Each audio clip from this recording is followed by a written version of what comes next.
बिस्मिल्लाहिर्रहमानिर्रहीम अस्सलाम वालेकुम। आई होप आप सब खैर खैरियत से होंगे, जहाँ कहीं होंगे खुश होंगे, आबाद होंगे। आपकी दुआओं से अल्लाह का शुक्र है मैं भी ठीक हूँ।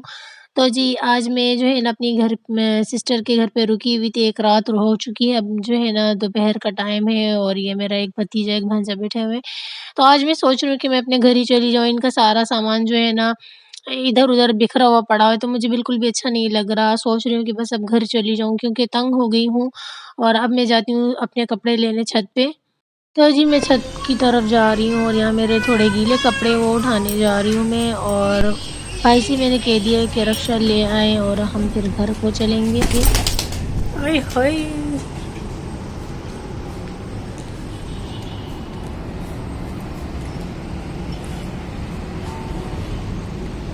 जब इनका घर सेट हो जाएगा इंशाल्लाह फिर ही मैं इनके घर आऊँगी 1-2 महीने बाद। अब यहाँ पे जो है ना ये मेरा न्यू ट्राउज़र था, इसे मैंने वॉश करके डाल दिया, और ये बेबी का ट्राउज़र था।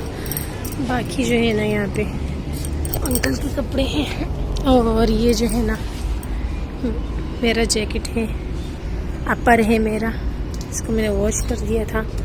इसके अलावा एक मैंने वहाँ डाल दिया था, कैसे जुगाड़ी तरीके देखे ज़रा। यहाँ मैंने डाल दिया था ताकि ये जो है ना ड्राई हो जाए। पानी अभी भी इसके स्लिप्स में है, बाकी जो है ना ड्राई हो गया। इंशाल्लाह मैं पहन के दिखाऊंगी आप लोगों को। यहाँ से मैं दिखा देती हूँ इनका छत। तो आप लोगों ने पहले भी देख लिया होगा मेरे वीडियोस में। मैं ये देखने आई थी कि ये ड्राई हुआ है कि नहीं, पर ये जो है ना बस थोड़े ही रह गए क्योंकि मैंने फिर जाना है घर। तो बस अब मैं नीचे जाती हूँ। यहाँ पे भी सीढ़ियों में पानी पड़ा हुआ है।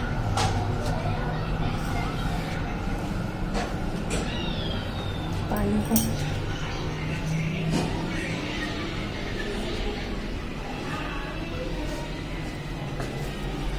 तो मैं जा रही हूँ टीवी लाउंज में, और ये टीवी लाउंज का जो है ना आप लोग देख सकते हैं सारे कपड़े बोरियों में पड़े हुए हैं। तो इन्होंने अभी तक सेटिंग नहीं की, जब सेटिंग करेंगे ये लोग फिर इंशाल्लाह हम इनके घर आएँगे। अभी सारा सामान बिखरा हुआ आप लोग के सामने ही पड़ा हुआ है, और यहाँ पे जो है ना बस यही हालत है इनके घर की।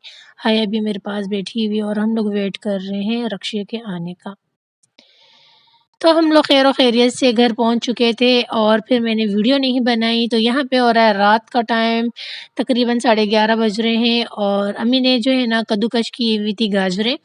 तो फिर मैंने अम्मी से कहा लाए दे मैं इसका हलवा बना दूँ, अभी ही बना दूँ क्योंकि काफ़ी दिल चाह रहा था सभी का। तो फिर मैंने कहा ठीक है मैं भी बना लेती हूँ।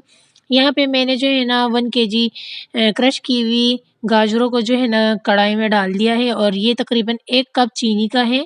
दोनों चीज़ों को मैंने एक साथ डाल दिया है। अब मैं इसमें 2-3 इलायचियाँ भी डाल दूँगी, और इसमें कोई पानी, कोई घी कुछ भी नहीं जाएगा। लो मीडियम फ्लेम पे मैं 20 से 30 मिनट तक इसे कुक करने के लिए छोड़ दूँगी ढक्कन से कवर करके, और इसमें कुछ भी नहीं करना, ठीक हो गया?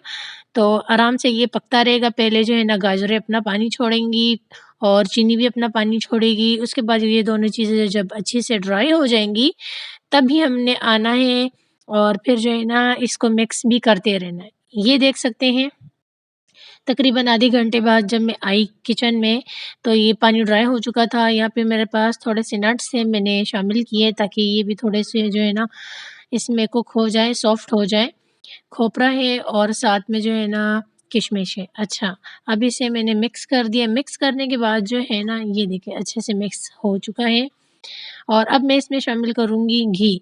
हमारा देसी घी है घर का बना हुआ, और इसका भी जो है ना बस ख़त्म ही हो चुका है। अब बाकी घी जब मैं दोबारा निकालूँगी तब आप लोग के साथ जो है ना रेसिपी भी शेयर करूँगी। अम्मी की रेसिपी है देसी घी की। तो अब देसी घी जो है ना मैंने तकरीबन 4 टीस्पून भर के इसमें शामिल कर दी है, और अच्छे से इसे करूँगी मिक्स, मिक्स, मिक्स, और तकरीबन 5 से 10 मिनट तक अच्छे से मिक्स करूँगी ताकि ये कच्चापन दूर हो जाए। जब घी का कच्चापन दूर हो गया, हल्का-हल्का से घी निकलना शुरू हो गया, तो मैंने इसमें 1 गिलास भर के जो है ना दूध शामिल कर दिया है, और अब मैं इसे इतना कुक करूँगी कि ये दूध जो ड्राई हो जाए। ये देख सकते हैं दूध अच्छे से जब ड्राई हो गया है, और इतना ही मैं इसे कुक कर रही हूँ कि हलवा जो है ना इसमें से घी निकलना शुरू हो जाए, और घी इसमें से निकल चुका है। ये देखिए ये डन हो गया है। और यहाँ पे जो है ना मैंने 1 केजी दूध लिया है और इसमें मैंने थोड़ा सा ही देसी घी को शामिल कर दिया, हाफ़ टी स्पून। और अब मैं इसे फुल फ्लेम पे ना पका रही हूँ और इसमें बड़ा-बड़ा बॉयल आ रहा है, ये आप देख सकते हैं। इसे इतना पकाना है कि ये जो है ना हाफ़ हो जाए। थोड़ा-सा मैंने इसमें चीनी भी शामिल कर दिया 1 टेबल स्पून भर के और 2-3 ड्रॉप जो है ना विनेगर के डाल दिया। अगर विनेगर नहीं है तो आप लेमन भी डाल सकते हैं। इस वक़्त मेरे पास लेमन था नहीं, वरना 2-3 ड्रॉप डाल देती लेमन के। हल्का-सा जो है ना हमने दूध को फाड़ देना है। तो ये देखें, ये मज़ेदार सा दानेदार हमारे पास जो है ना खोया रेडी हो गया। ये होममेड रेमेडी है, आप लोग इसे ट्राई करें। बहुत ही मज़ेदार ज़बरदस्त सा जो है ना बन के तैयार हो जाता है। घर पे ही खोया अगर आपके घर के पास नहीं मिलता तो आप घर में खुद ही भी बना सकते हैं और बिल्कुल बाज़ारी टेस्ट आता है। कोई भी जो इसे ना पहचान नहीं पाएगा कि ये आपने घर पे बनाया है। अच्छा, अब मैं इसे हलवे के ऊपर डाल देती हूँ और ये बहुत लज़ीज़ मज़ेदार बन के तैयार हुआ था। आप लोग एक बार इसे ज़रूर ट्राई करें। आप लोग को जो है ना मज़ा आ जाएगा। जो भी खाएगा तो तारीफ़ किए बिना नहीं रहेगा। और ये रातों रात बनाने वाली मज़ेदार गाजर की हलवे की रेसिपी है। गाजर के हलवे की रेसिपी अम्मी की है और जो मैंने खोया बनाई है मेरी रेसिपी है। आई होप आप लोग को पसंद आई होगी। आप लोग इसे एक बार ज़रूर ट्राई करिएगा। और रात का टाइम है और सबने ये खा लिया, सबने बहुत तारीफ़ें की, तो आप लोग भी इसे ज़रूर ट्राई करें। Good morning. तो जी अपने घर में जो है ना जो सुकून की नींद आती है ना वो कहीं पे भी नहीं आती। और ये है आज का वेदर और अब मैं उठ चुकी हूँ। इंशाल्लाह आज की रूटीन भी जो है ना सारी आप लोग के साथ शेयर करूँगी। कल आप लोग के साथ आज रिकॉर्ड करके रख लूँगी। तो आई होप आप लोग को आज का व्लॉग पसंद आया है। व्लॉग पसंद आया है तो वीडियो को लाइक करें और अगर चैनल को सब्सक्राइब करना चाहते हैं, मेरी डेली व्लॉगिंग देखना चाहते हैं तो आप लोग चैनल को सब्सक्राइब भी कर सकते हैं। मुझे रखे दुआओं में याद, अपना रखे ढेर सारा ख्याल। इंशाल्लाह कल मिलते हैं आपसे नए व्लॉग के साथ। कल तक के लिए अल्लाह हाफिज़। तो जी अब मैं जो है ना यहाँ पे बैठ के जो है ना एडिटिंग करती हूँ। तो कल तक के लिए अल्लाह हाफिज़।